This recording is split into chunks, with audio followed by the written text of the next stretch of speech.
Hey guys, welcome back to you know where, the Physionic channel.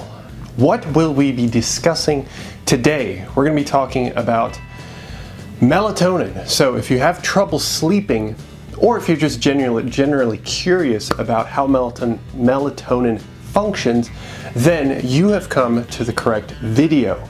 Because in this video we will be describing the physiological outcomes for how melatonin is created and how it affects our brain and body. So without further ado, let's go ahead and jump straight into it, shall we?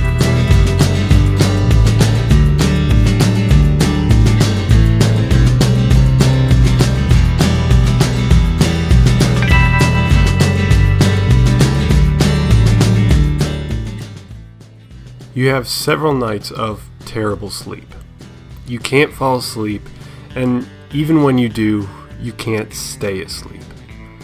You mention it to your friend, and they mention it, melatonin. You try it out, and it works. But you're curious, how does it work? You do some reading on the Physionic website, of course, and you find out some fascinating things that happen to your body, all related to melatonin.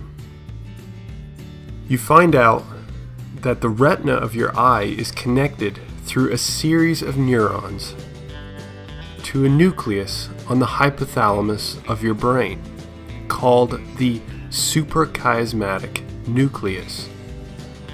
When the retina senses darkness, it sends a signal to that nucleus, and the nucleus then sends a signal to the pineal gland of the brain. In the pineal gland, tryptophan, an amino acid attributed to sleepiness after large meals, is then converted to melatonin. Melatonin is then released into the bloodstream in pulses every 10 to 20 minutes.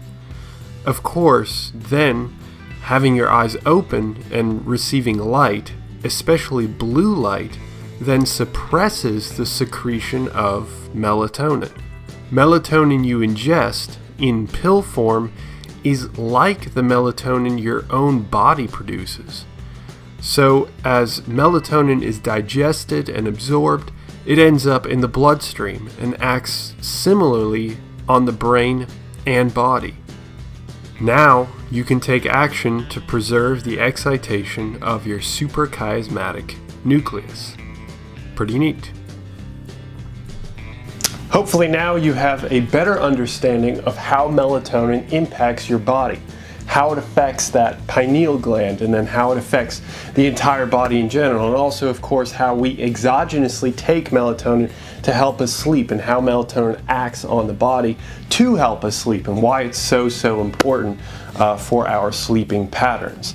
With that said, I will catch you in the next video, hopefully. Have a great one.